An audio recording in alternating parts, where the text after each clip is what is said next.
ਸਤਿ ਕਰਤਾਰ ਵਾਹਿਗੁਰੂ ਜੀ ਕਾ ਖਾਲਸਾ ਵਾਹਿਗੁਰੂ ਜੀ ਕੀ ਫਤਿਹ ਮੈਂ ਤੁਹਾਡਾ ਭਾਈ ਬਲਦੀਪ ਸਿੰਘ ਆਪਣਾ ਤੇ ਪਰਾਇਆ ਤੇ assalamu alaikum and a very good evening Italia and of course very good evening Poland. We have a guest from Poland today and I hope in India everything is fine, you're all doing well.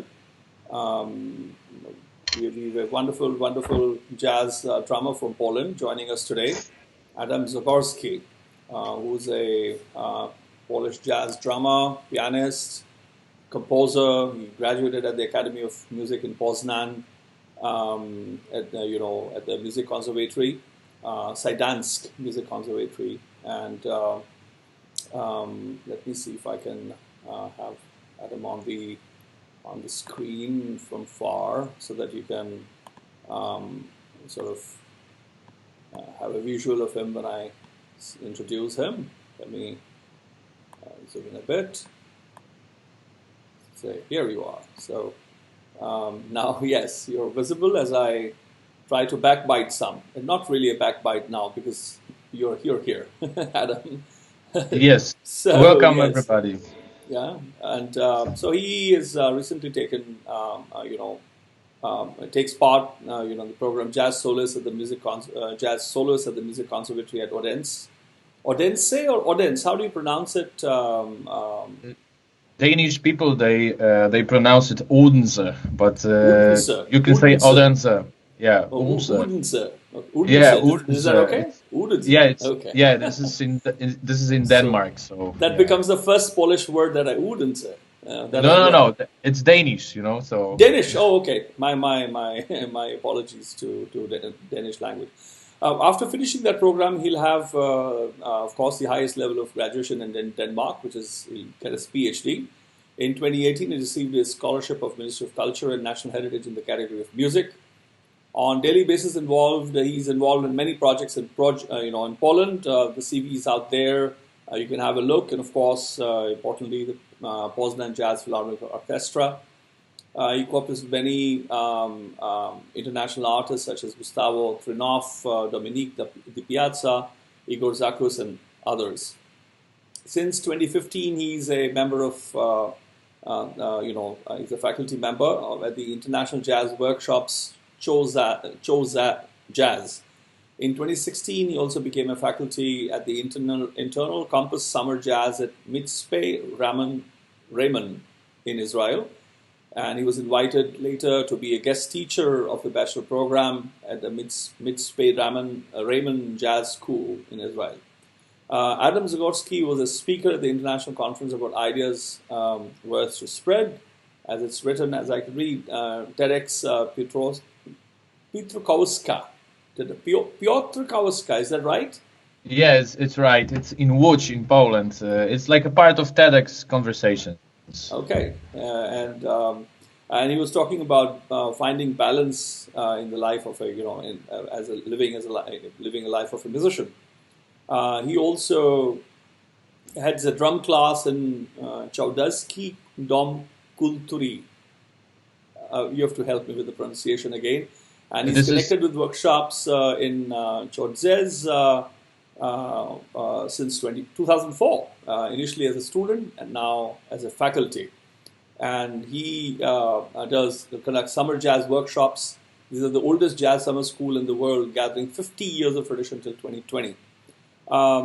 दोस्तों आज मेरी बड़ी खुशी है, बड़े ही नौजवान और बहुत ही काबिल जैज़ ड्रमर एडम ज़गोर्स्की ਦੇ ਨਾਲ ਆਪਾਂ ਗੱਲ ਕਰਾਂਗੇ। ਪਿਆਨਿਸਟ ਵੀ ਹਨਗੇ ਤੇ ਕੰਪੋਜ਼ਰ ਵੀ ਹਨਗੇ ਤੇ ਇਹ ਆਪਣੀ PhD ਵੀ ਕਰ ਰਹੇ ਨੇ ਡੈਨਮਾਰਕ ਤੋਂ ਔਰ ਉੱਥੇ ਦੇ ਜਿਹੜੇ ਐਜ਼ ਅ ਜੈਜ਼ ਸੋਲੋਇਸਟ ਦੇ ਤੌਰ ਤੇ ਔਰ ਜਿਹੜਾ ਕਿ ਹਾਈਐਸਟ ਸਭ ਤੋਂ ਵੱਡੀ ਡਿਗਰੀ ਹੈਗੀ ਹੈ ਡੈਨਮਾਰਕ ਦੇ ਵਿੱਚ ਇਹਨਾਂ ਨੂੰ ਉੱਥੇ ਦੀ ਮਿਨਿਸਟਰੀ ਆਫ ਕਲਚਰ ਔਰ ਨੈਸ਼ਨਲ ਹੈਰੀਟੇਜ ਦੇ ਕੈਟੇਗਰੀ ਸੰਗੀਤ ਦੀ ਕੈਟੇਗਰੀ ਚੋਂ ਇਹਨਾਂ ਨੂੰ ਸਕਾਲਰਸ਼ਿਪ ਵੀ ਮਿਲੀ ਹੋਈ ਹੈ ਤੇ ਇਹਨਾਂ ਨੇ ਬਹੁਤ ਪ੍ਰੋਜੈਕਟਸ ਕੀਤੇ ਨੇ ਜਿਹਨੂੰ ਕਹੀਏ ਕਿ ਪੋਲੈਂਡ ਦੇ ਵਿੱਚ तमाम ਵੱਡੇ ਜਿਹੜੇ ਸੰਗੀਤਕਾਰ ਹਨਗੇ ਉਹਨਾਂ ਦੇ ਜ਼ਿਕਰ ਕੀਤੇ ਨੇ। ਨਾ ਤੁਸੀਂ ਪੜ੍ਹ ਸਕਦੇ ਹੋ, ਮੈਨੂੰ ਦੁਹਰਾਉਣ ਦੀ ਲੋੜ ਨਹੀਂ, ਆਪਾਂ ਉਹਨਾਂ ਨੂੰ ਸੁਣਾਂਗੇ ਰਾਦਾ।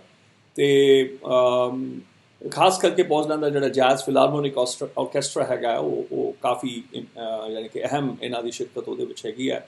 ਇਹ ਫੈਕਲਟੀ ਮੈਂਬਰ ਹਨਗੇ ਇੰਟਰਨੈਸ਼ਨਲ ਜੈਜ਼ ਵਰਕਸ਼ਾਪ ਜਿਹੜੀ ਜੈਜ਼ ਕਰਕੇ ਹੈਗੀ ਹੈ ਔਰ ਇਜ਼ਰਾਈਲ ਦੇ ਵਿੱਚ ਵੀ ਮਿਕਸ ਪੈਰਾਮਨ ਕਰਕੇ ਜਿਹੜੀ ਉੱਥੇ ਹੁੰਦਾ ਹੈ ਜਿਹੜਾ ਇੰਟਰਨਲ ਕੰਪਸ ਸਮਰ ਜੈਜ਼ ਉੱਥੇ ਇਹ ਫੈਕਲਟੀ ਵੀ ਹਨਗੇ ਉੱਥੇ ਦਾ ਜਿਹੜਾ ਬੈਚਲਰ ਪ੍ਰੋਗਰਾਮ ਹੈ ਉੱਥੇ ਪੜ੍ਹਾਉਂਦੇ ਵੀ ਹਨਗੇ ਟੈਡੈਕਸ ਦਾ ਜਿਹੜਾ ਇਹਨਾਂ ਦਾ ਪੋਲਿਸ਼ ਜਿਹੜਾ ਚੈਪਟਰ ਹੈਗਾ ਪੀਟਰਕੋਵਸਕਾ ਸਟਰੀਟ ਦੇ ਉੱਤੇ ਉਹਦੇ 'ਚ ਇਹਨਾਂ ਨੇ ਕੀ ਹੁੰਦਾ ਜੀਵਨ ਇੱਕ ਸੰਗੀਤਕਾਰ ਵਜੋਂ ਜਿਉਣਾ ਉਹਦੇ ਬਾਰੇ ਇਹਨਾਂ ਨੇ ਗੱਲ ਉੱਥੇ ਕੀਤੀ ਹੈ ਜੋ ਕਿ ਆਪਣੇ ਆਪ 'ਚ ਕਾਫੀ ਮਾਣ ਵਾਲੀ ਗੱਲ ਹੈ ਕਿ ਇਹਨਾਂ ਨੂੰ ਉੱਥੇ ਸੱਦਿਆ ਗਿਆ ਔਰ ਇਹ ਕਾਫੀ ਵਰਕਸ਼ਾਪਸ ਕਰਦੇ ਰਹਿੰਦੇ ਨੇ ਚੌਡਜ਼ੀਅਸ ਕਰਕੇ ਉਹ ਜਿਹੜੀ ਡੂਮ ਕੁਲਤੂਰੀ ਕਲਚਰ ਦੀ ਜਿਹੜੀ ਹੈਗੀ ਹੈ ਸੰਸਥਾਨ ਉੱਥੇ ਪਹਿਲਾਂ ਇਹ ਸਟੂਡੈਂਟ ਵੀ ਰਹੇ ਨੇ ਅਤੇ ਹੁਣ ਫੈਕਲਟੀ ਮੈਂਬਰ ਵੀ ਹਨਗੇ ਜਿਹੜੀ ਜੈਜ਼ ਸਮਰ ਜੈਜ਼ ਵਰਕਸ਼ਾਪਸ ਹਨਗੀਆਂ ਇਹ ਦੁਨੀਆ ਦੀ ਸਭ ਤੋਂ ਪੁਰਾਣੀ ਜਿਹੜੀ ਹੈਗੀ ਹੈ ਇਹ ਗੈਦਰਿੰਗ ਜਿਹਦੇ 'ਚ ਜਿਹਨੂੰ ਕਹੀਏ 50 ਸਾਲਾਂ ਤੋਂ ਲੋਕ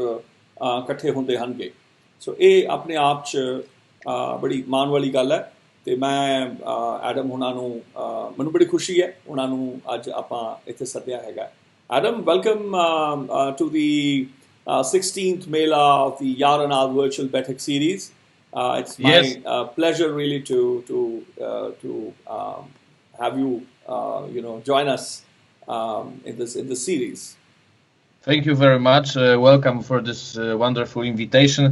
I'm looking forward to speak with you and share some ideas about music and.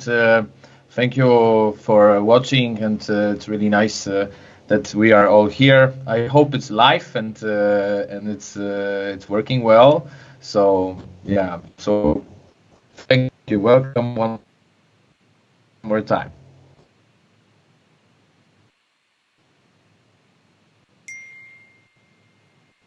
Just a sec. I think I've lost. I lost the audio. I don't know. Somehow I'm losing the audio for a moment. And let me. Yes, I'm back now. You were saying, can you repeat the last part you said, Adam? I lost your voice for a moment. Okay, so I'm very pleased to welcome all of you, and it's really nice to be here and. Say something about some musical ideas straightly from Poland, from Warsaw. Welcome one more time. Oh, and I see that you're in your studio, is it? Yes, it's my home studio here in Warsaw, and I'm just I just prepared here a few cameras so you can check it from both angles. What about the drums? Tell us about the drums that you have today. Okay, first of all, this is Yamaha drums, which is live custom oak hybrid drums, which is quite a new version of a drum set made in 2019 by Yamaha. I'm a happy endorser of Yamaha Music Europe, so this wonderful drum set here is with me. So thank you for that, and I use partly different cymbals, but mostly Sabian and Istanbul cymbals. And what else? There is like 3 tom-toms over here, a snare drum, bass drum, hi-hat, and I use 2 overhead microphones, one microphone with a snare drum and a bass drum microphone. So yeah, that's first of all. It's a good fusion kind of drum set, I can say. Yeah, again, there is a problem with the audio. I don't know why I'm having this issue with these. They're coming in and out. Very, very strange. And I would, on a light note, I would like to mention to everybody that this program is not sponsored by Yamaha in any way. And are you there? I think your image is frozen. Yes, there you are. So there's something strange going on with the. Again, it connects and disconnects. My earphones are really having a hard time today. And here the connection is quite well, so I hope. No, it's just my. No, it's only my headphones. They're playing anyway. Ah, So don't worry about that. I mean, if I say it's just that I'm telling you that I could not hear, it's just that that part. So tell okay. us, But for a lay person, the idea of drumming. Now, I don't know if you know that I'm the head of the oldest school of percussion in South Asia. Our tradition is 5 centuries plus. So I when know it that. comes I to know that. you know that, okay. So I am noted to be very ruthless when I play. Of course, the point is that I'm versed with the idea of the history of the way the compositions have evolved and the way they were created to match the song and also in terms of solo when it was both aspects in terms of pedagogy, how it has evolved, how the whole idea was taught. The advent of various percussive progressions and all arithmetic, all mathematics, but so I'm versed with that. So I'm curious.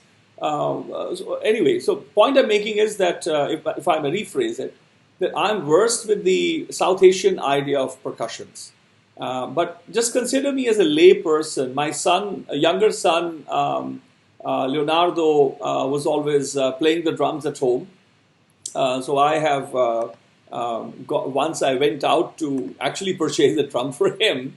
So that was my introduction, and I would hear him learn. And there was a teacher who would come and do so. Consider me as a lay person, and I'm sure that most of the listeners today would be interested. So these questions would be, pardon me for these questions, they may be very ordinary questions, they would be simple questions, but slowly we'll get into the deeper realms of that. How many kinds of drumming there is? One is the mainstream drums, of course. Then there's the jazz drumming is there, but I don't think the drums as such like this exist in the old symphonies and orchestras that we hear. Bach and others that we are used to hearing, those 100 philharmonic orchestras. We don't see this kind of drums sort of in those stages where there's a huge orchestra. There are drums, there are percussion instruments. We see a lot of percussion instruments, but not like this. Tell us about this whole idea of the drumming, the way the instrument came up, and it's like many instruments put together in one. Tell us something about this. Okay, so first of all, before I went to the classical training, to the jazz training, I went firstly before to the classical training. So first of all, you could learn there in like a high school level or gymnasium level. So it's like first, let's say 4th, 5th grade. You could learn a lot about classical percussion. So first of all, it started from the snare drum at all in this classical learning. So the thing is that you have to gain your technical abilities on the snare drum firstly.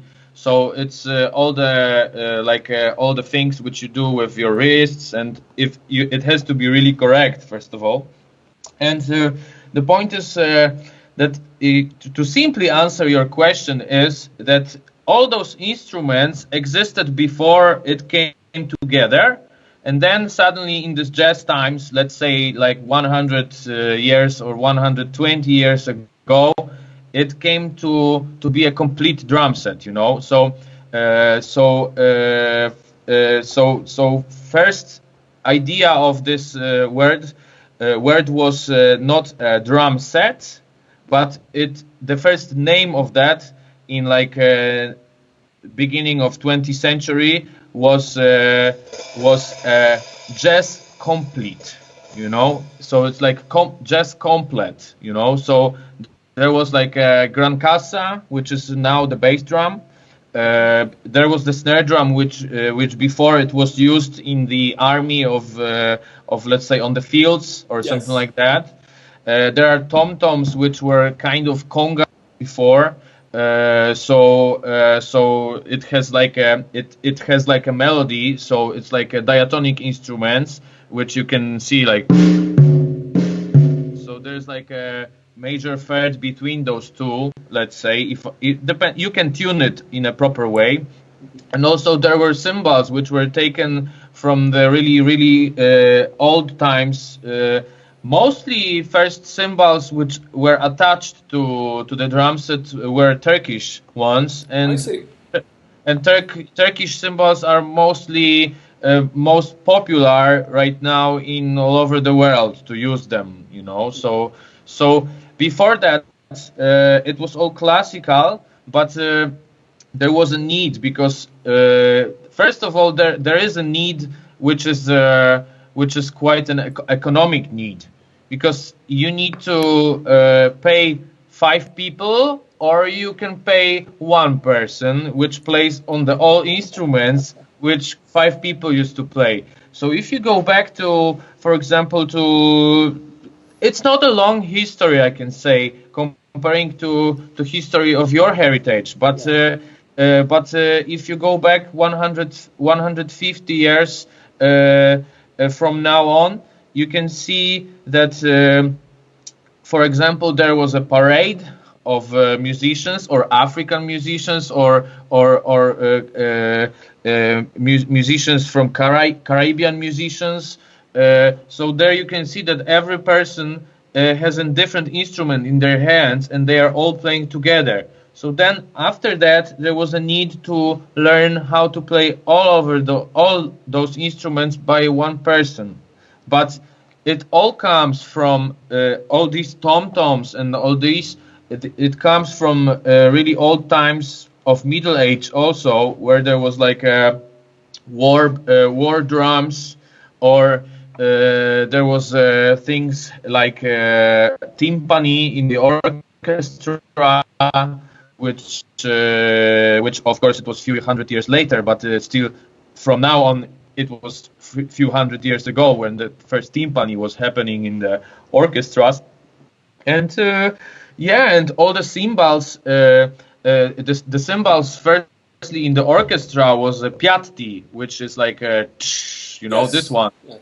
And then they put it here, let's say, and you play it with a stick, different kinds of sticks, of course, and of course you can add there like a bass drum. Don't be scared, I'm gonna play and show you.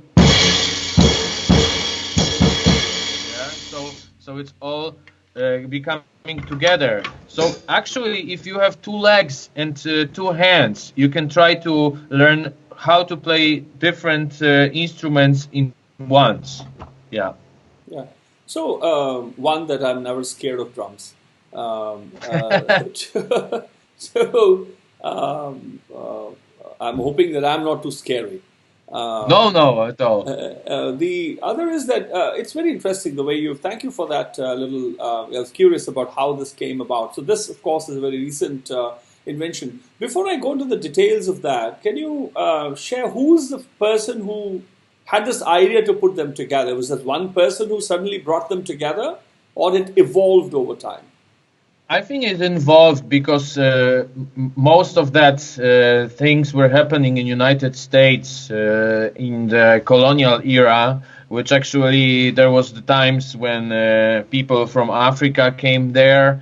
There was Europeans which were already there. There was natives which were already there, and actually all those instruments. So actually you know that like snare drum is not an African instrument, but it is having a space in the drum set. Tom-toms are more kind of conga, djembe instruments, which are quite of course you don't play it with hands. It's different right now. It's different, and everything is different than it was before. But also the need of that approach to get it all together was because of the wars in United States. I think it was Civil War. I'm not from United States, so I don't know pretty much exactly their history, but it was we call it secession war. Yeah, I think so. North against South and all of that. But that's a long time ago.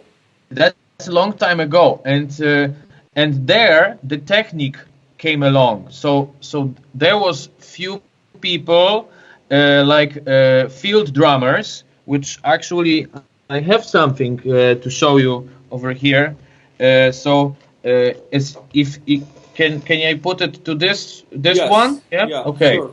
Yeah. So actually, I have a book here, which is like a copy of a book, of course, it's called Ancient Rudimental Snare and Bass Drum Solos by John Pratt.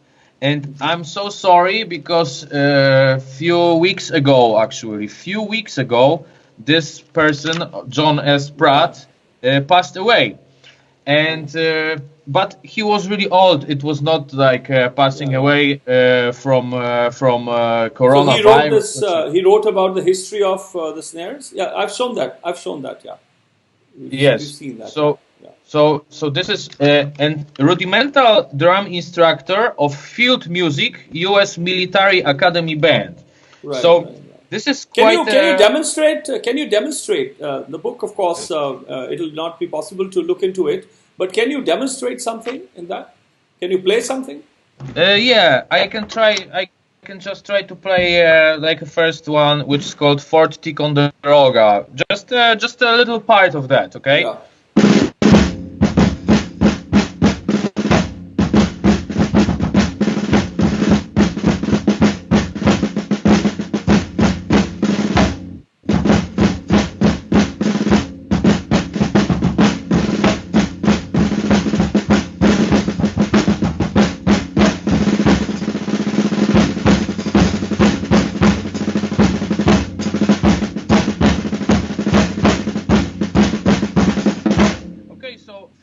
I played from the notes, from the charts, and then I improvised a little bit in this kind of. So the idea is how it came together, all the drum set, how it came together is that the technique of people, like the technical abilities of people, was higher and higher to put them in front of all over other instruments. So actually, I can try to show you this kind of approach that there will be just a one line from that. I always work it's okay. with You can just tell about that. You can just tell about it. We don't need to. Okay, we don't need to see it all the time. Yeah. Okay, this one. Sure. Okay. So I always work with my students like that. That I make some kind of beatbox or quasi conical, but it's not a conical. You know that for sure.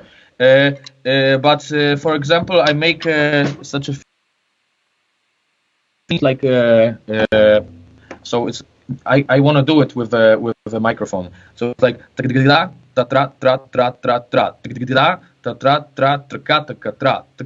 yeah, you know what I mean, yes? Yes. Yeah. So first of all, I come in with my students to learn it like this.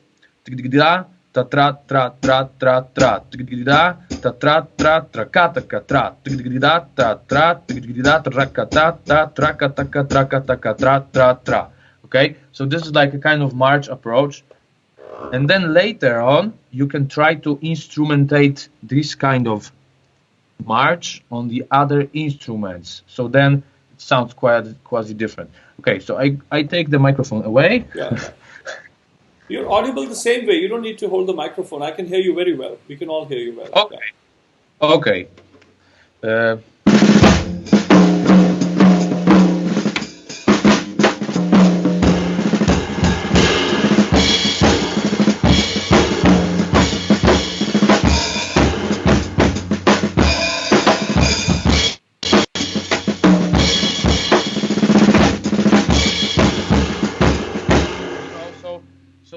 It sounds totally different and more modern. So answering your question is how it came to all together is first of all from the field march music, and then from the ability of using your technical abilities with your hands to make it possible to play such a things, and then to instrumentate it. So I think that was the need because for sure, people saw all these kind of drum corps bands, which are like, let's say, 20 drummers, and they are walking with instruments, making some moves, and like, you know, field drumming, you know, like it's like a parade drumming. So then later on it came to use one person instead of 5 people, but it's less mobile, of course.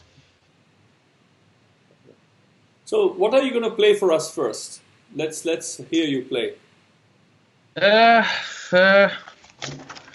I don't know. I can try. I can try to maybe play some little bit of solo using my drum set. Yeah. Take your time. Let's hear your solo. Yes. So am I hearable? It's okay. All fine. I can't hear you again. Just a sec. It's okay. I mean, you're audible, so you just you can start playing. Yeah, there you are. Yeah. Yes, you were saying.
That was nice, very nice. What did you do? What did you play?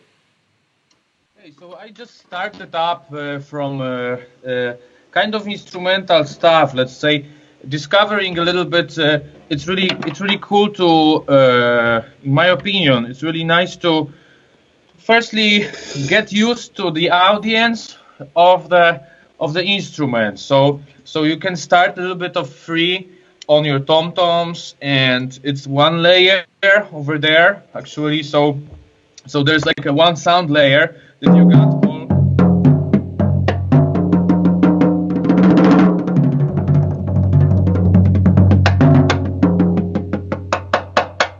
So you have one layer of instruments, then you have another layer of instruments which are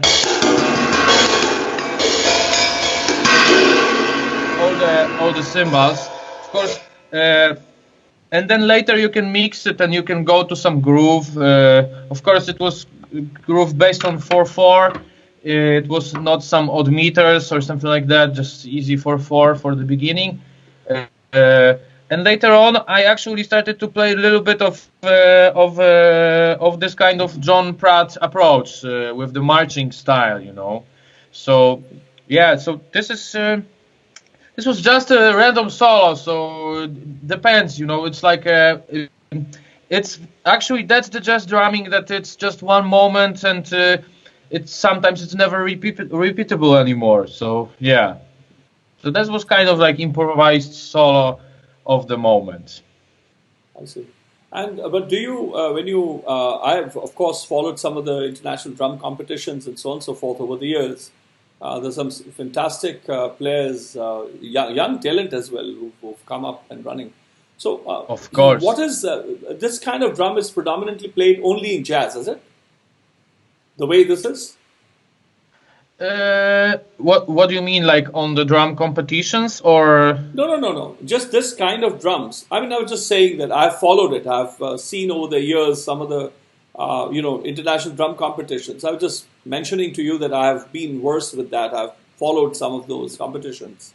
But this drum, my question is, this kind of drum set that you mentioned about how it came about, how it developed from the American Civil War, etc., since the Declaration of Independence and so on and so forth that you were mentioning, the way it has evolved until about 100 years ago, the way it evolved, is this form of drum, this drum set, is played in jazz only, or is there any other form of music that it is played?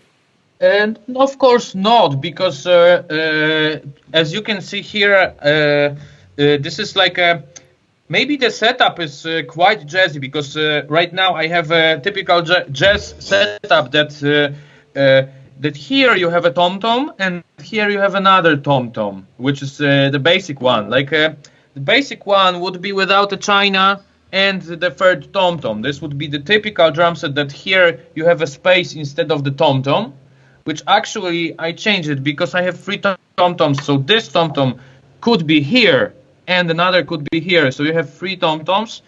It's just a matter of setup. But as I can say, as I can see right now, of course it developed that jazz drummers, or jazz is quite a big thing. It's not only like tim tim tim tim, this kind of approach, typical swingy or something like that, because in 80s, in 70s, 80s, 90s, it developed so much that you have so different layers of jazz music, which is one big family, but some of it is let's say jazz rock, some of them is free jazz, some is really acoustic jazz, swing, blues, fusion. It's all of different approach, but there's a lot of drummers which are using really big sets, really big drum sets, which actually they are considered as a jazz drummers, So to come back, how the drum set evolved. There is the bass drum is there. Is there some things that when you practice or you do you just play? Are there patterns that you only use only the bass drum? No. I have one kind of exercise which I give to my students, which is if you want to play. You ask me how do I practice a bass drum? Not about the students. We are not we are not wanting to study the drum. So I'm more greedy questions actually. It is I'm not interested in having this as a tutorial.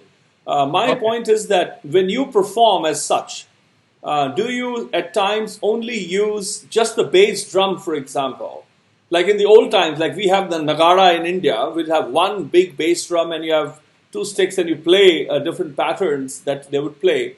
Are there things like that you do when you play solo? You sort of expand upon individual drums, not just the bass, but the others as well. Can you demonstrate some of the things? Let's say if you were to use one of these assets that you have in front of you. Okay, so I choose one instrument and I try to play and would be fun. Okay, and improvise. So this is a nice task and actually that'll be very inspiring for everybody. Yeah. Just imagine you're locked down and you're only one with you. One drum. You're locked down in one. You're in quarantine and you've not the second drum. Okay, I have only bass drum. That's it. Okay. So or any other that you choose. You can choose differently. You can choose for a few minutes one, then you choose another one afterwards. Yeah. Okay, so I try from the beginning, from the most most hardest task actually. Perfect. That it will be the bass drum. Okay, so I take off all my legs and hands, and I try my best to improvise on that. That'll be fantastic. Yeah.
Tried my best. Fantastic! That was brilliant.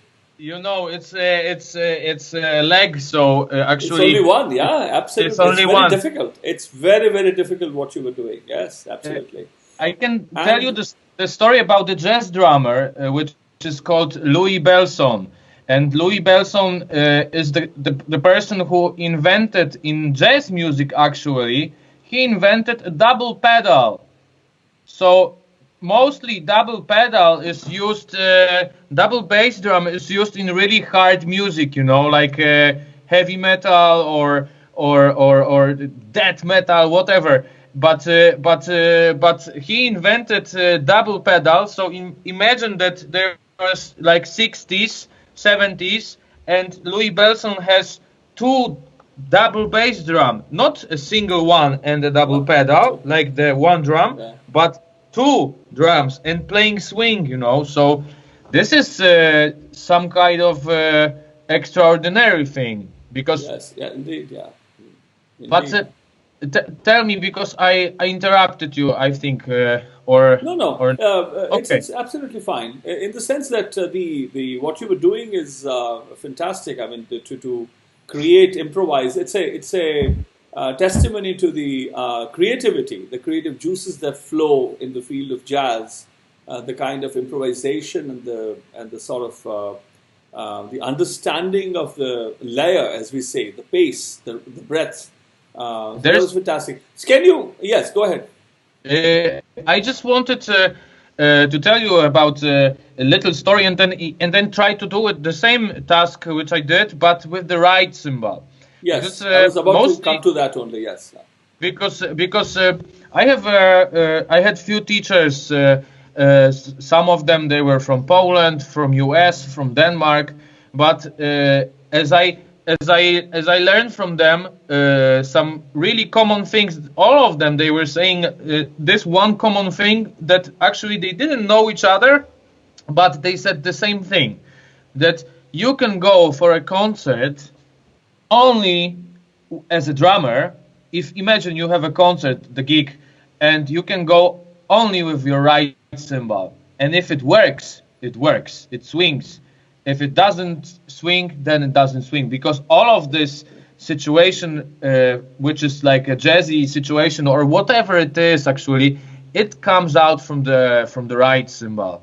So let me try to do the same stuff. Let's do that. Yeah, that's exactly. Fantastic. So I also I don't take another. We're gonna do this with many of your drums or your drum sets. You know.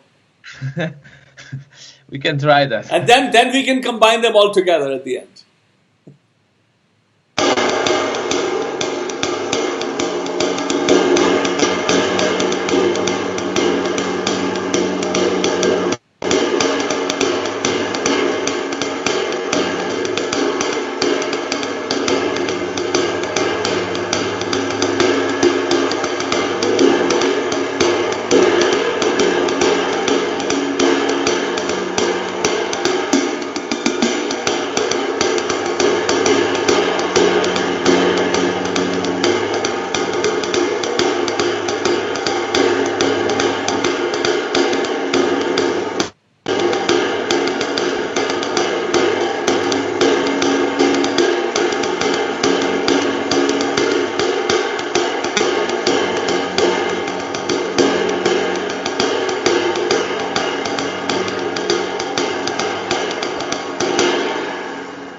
Another stick.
As you can see, I even didn't need it to go through all of these other instruments, and just the right cymbal. If it works, it works.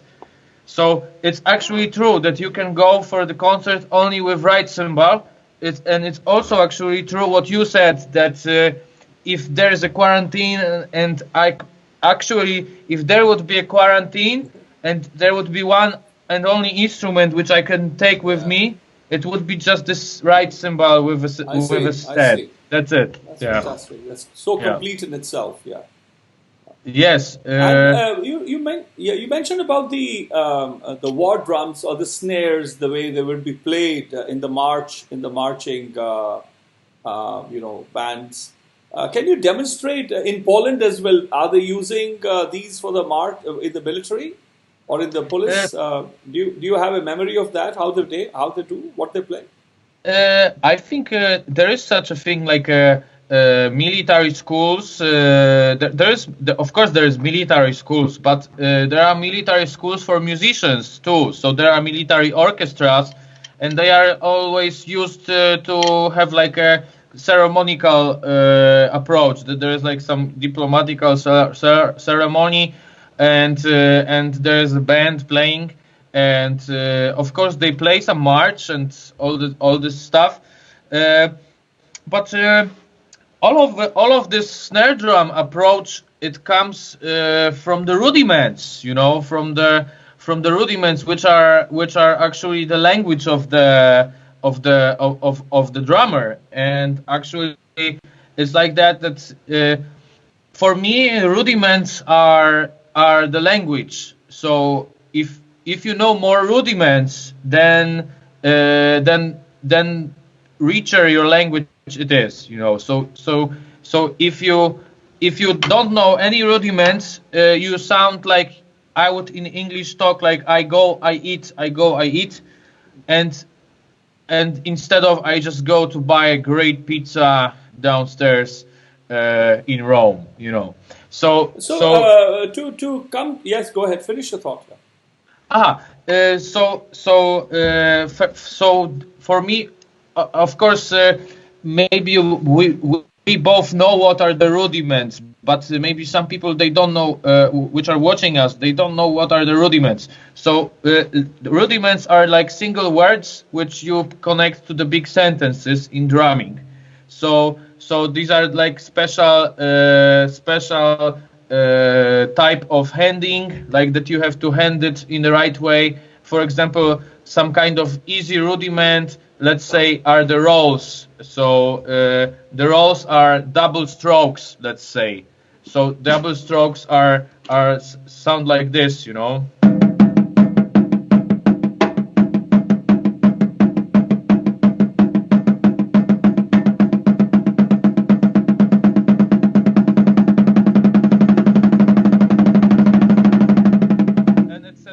So these are double strokes, but also I put the snares off from the snare drum, so I put it back, and now I just want to demonstrate you this kind of approach from, let's say, the army bands based on the rudiments. So if I have the rudiment called 5-stroke roll, which is 5 strokes in one figure, so then it's like 1, 2, 3, 4, 5.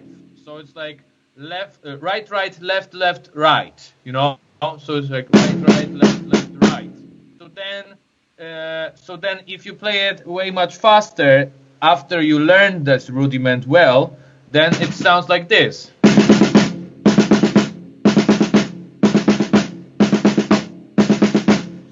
So for example, if you have a march which is based from, let's say, rudiments, flams, and diddles. Like rolls, flams, and diddles. These are the three main kind of approach, rudiments. So for example, if you have a march and then you got like 5-stroke roll in there, then you can hear it really well. So it's like...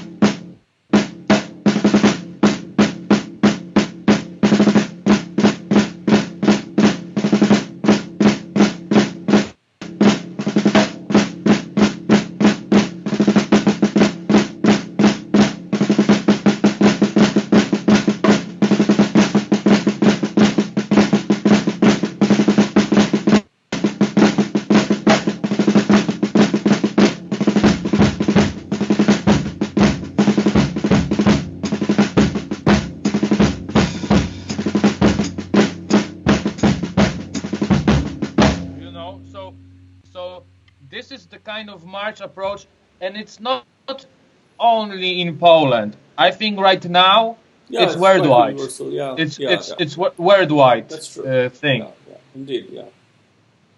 And so let's go to your practice routines. How do you, when you sit down, how do you practice these drums? When you sort of keep your...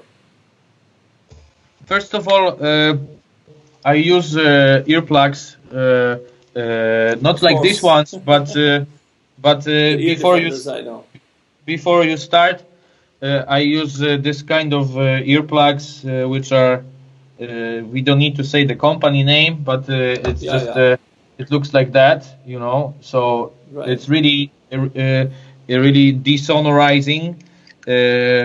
And of course, then if you got those earplugs, you can practice on the drum set. But if you are in a field somewhere like wherever you are, but not in the studio, then I take a practice pad, which is a gum, and you can just play on the gums, you know. So okay, but we have a snare drum here.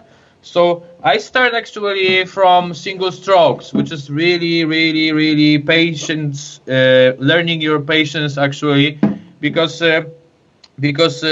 in my opinion, you can't build a house without any fundaments on it. So you have to have your fundaments well. So it's the single strokes, which are just really easy,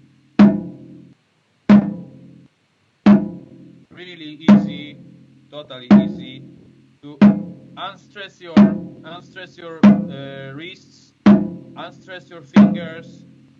Also, if you are stressed in here or in here on your back, this stress of your muscle will come in few minutes in here, and then in here, and then to your fingers, and then it's over. Then you have to stop. So first of all, you have to de-stress yourself, de-stress your muscles. Yesterday, actually, I discovered that over here I have like some kind of muscle stress permanent, you know. So sometimes you have to massage yourself in the places which is really stressed wrists, if where your muscles are really stressed. It hurts. So, it hurts. Yeah, it hurts. Yeah, of course. Ask me. So let's witness you get into a practice routine, right?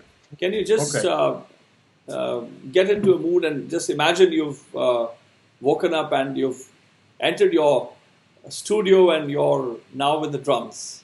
Okay. So I'm gonna start from the single strokes, which are going faster and faster. Sure.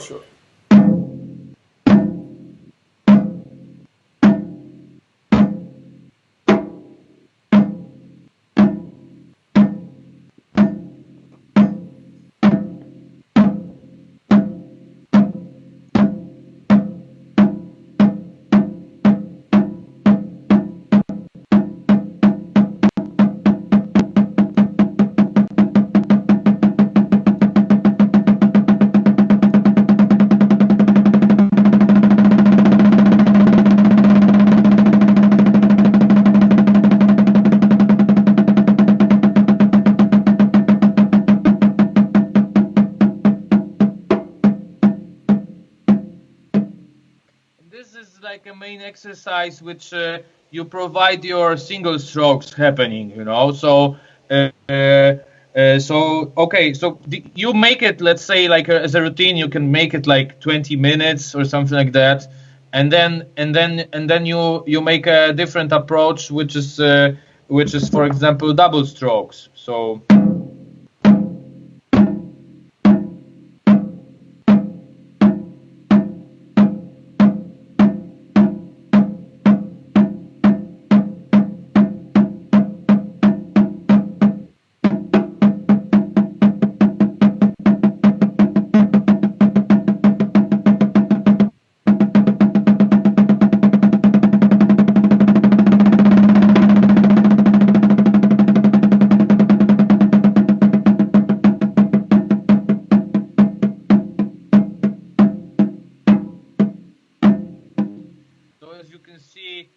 this kind of motion that it has to be the energy doesn't come just from the stick. It comes from here, then it goes here, here, here, and then it goes to the stick, and then it ends in the end of the stick. You know, so there it. So this is the motion. So the motion looks like from here to the stick. So then yeah. really cool to make everything loose because.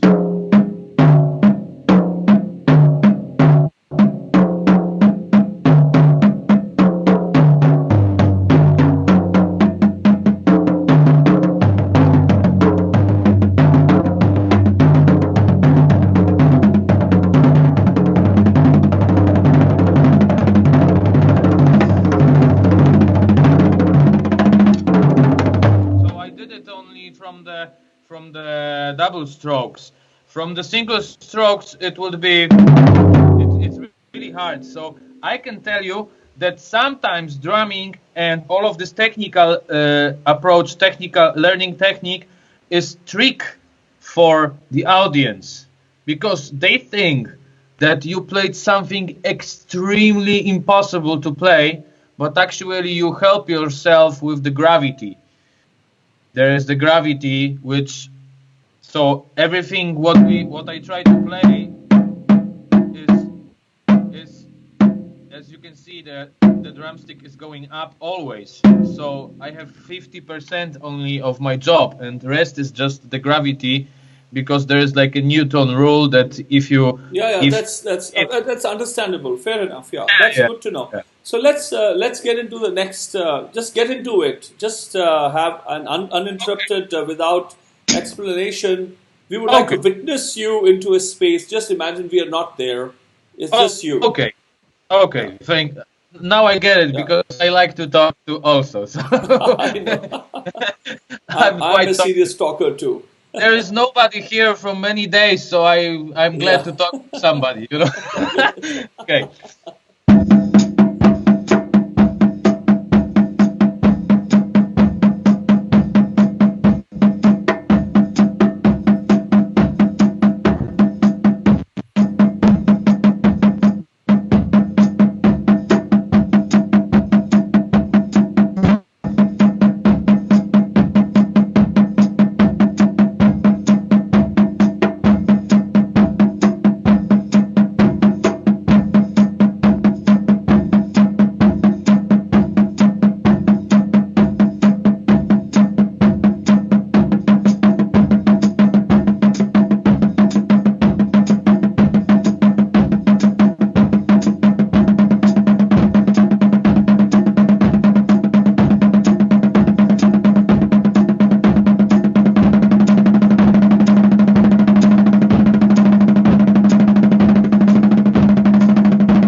what I Yeah, did. yeah. I changed the subdivisions in the same Yes, kind of of course. mode that, Yeah. that I played double strokes Right. on the same 1, 2, 3, 4 with a bass drum and hi-hat. So this is quite a relaxing thing but it's not only about relax, because to practice is actually to play things which you can't play. Then you practice, but So this is more formal. Yeah. Yeah, I of course, yeah, and I understand that me and Chester were talking about, and the mention of Warren Dodds was coming up, who's the first jazz drummer. Can you tell us about some of the bass patterns, like for example the ride patterns, is a term that often comes. Would it be possible for you to demonstrate just some of the ride patterns? Yeah, right patterns. Okay. So of course the main pattern is a quarter note plus first and third triplet. So it sounds like this.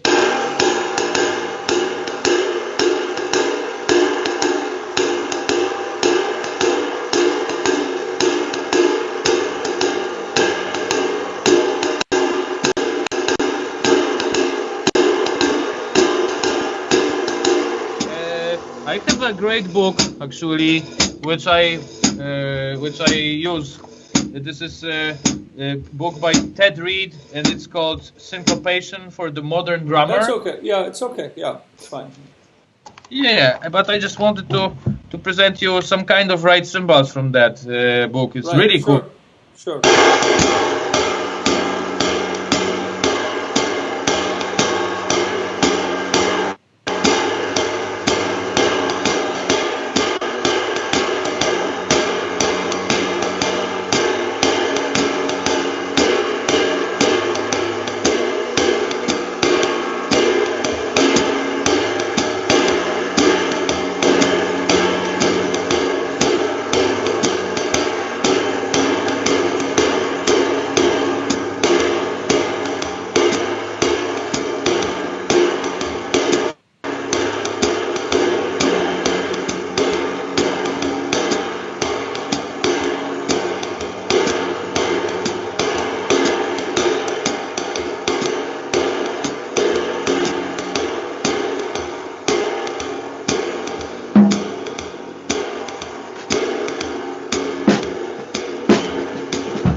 all from this one.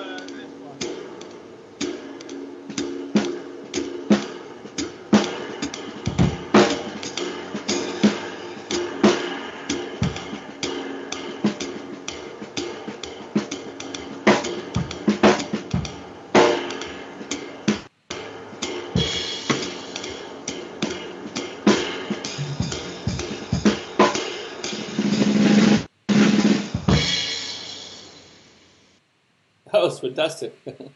Very nice. So after Dodds came the likes of Buddy Rich. Can you share some of the strictly swing patterns?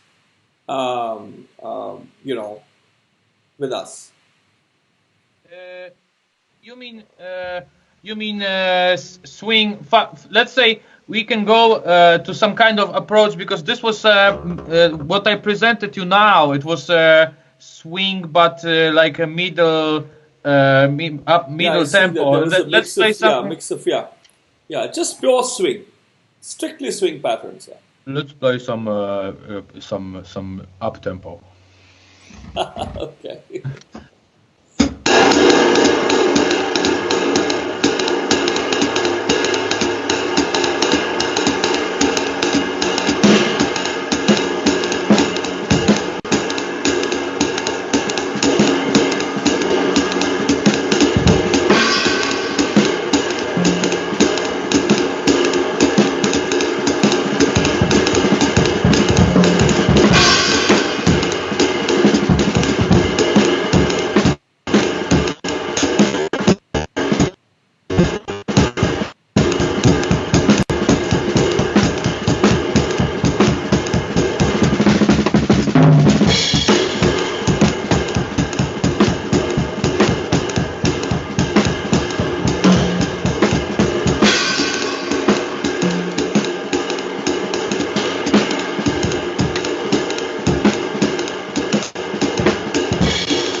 Fantastic.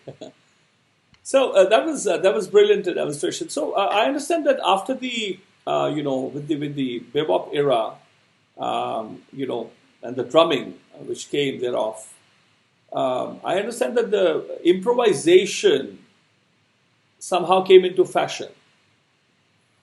The names like Joe Jones and Sidney Carlett, figure very prominently. How fast, in terms of metronome speed, how fast is it possible to go? Now it's possible to measure in terms of time. What is the maximum pace that one goes? They are crazy drummers, for sure, which sometimes it's about music and sometimes it's about fastness. Adam, drummers are known to be crazy. Of course. I know that if I watch the mirror, sometimes I can see that. But there are drummers which are playing swing in 400 beats per minute, So I see. So, but then it's, in my opinion, sometimes it's really nice to listen to that and check it out. but sometimes it's like a manufactural drumming instead of art. Of course. But the thing is that all these patterns right now, they are quite swingy. So as you can hear, there is like a, if you're gonna write it the main pattern will be the quarter note plus 2 8 notes, but those 8 notes are not really 8 notes, but they are first and the third triplet. Yes, so it's like tam tam ta tam tam instead of tam ta da dam ta da dam. Yeah, but if you go to the fast tempos, you can't swing anymore, so it swings by itself. But actually, the measure of swing of this grooving, that it's really catchy, and it's cooking, how they say. Then it's about the quarter notes, which are really like bam bam bam bam bam bam. But the rest of that, these 8 notes, they are starting to be 8 notes again instead of tripled 8 notes. So actually.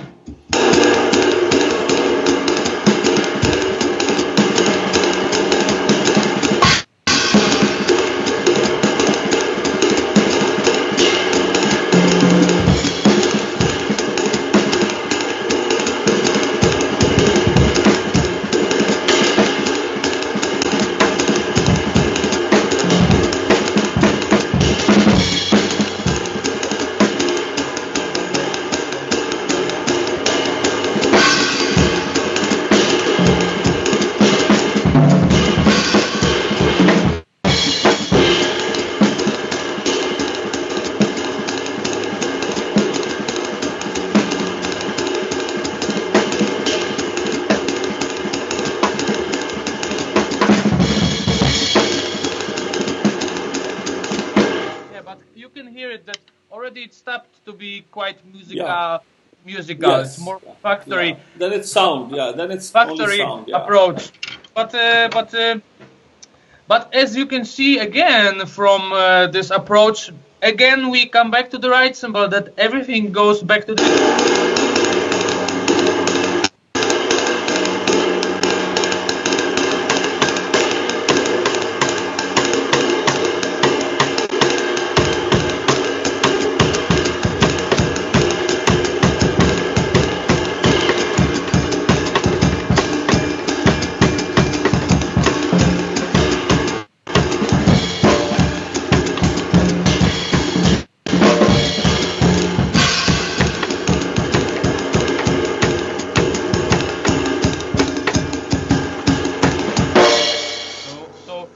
Actually, it was odd meters, but like quite quasi 7, 8. But as you can see, everything goes to the right cymbal. I'm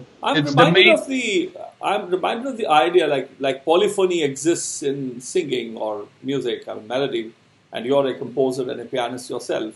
I understand there is the idea of polyrhythms. Of course, my teacher, Ph.D. Singh Tarangar, was just fantastic. He would have one rhythm going on and, tapping with one foot, one toe. And in the same cycle, he would be having a second rhythm, always coming on the first beat, coming together. And then he would start keeping the beat with the right hand. It will be a third rhythm. In the cycle is on, and the fourth hand would, fourth element would be the fourth tap would be the fourth hand. 4 rhythms going on, and then it would start reciting the fifth one, and they're always beating on the sub. So for me, it's very interesting, of course, in terms of drums, that I've seen that you all use 4, limbs basically. At times you can use at least 3 directly. You use in these drums. Can you share something about polyrhythms where one hand is playing one? I know that you've already demonstrated some of the aspects, but per se, just to split it, just to bear it out a bit for our listeners and especially the students, how in your this drums that you have with you, how do you tackle the idea of the polyrhythm, multiple rhythms going simultaneously?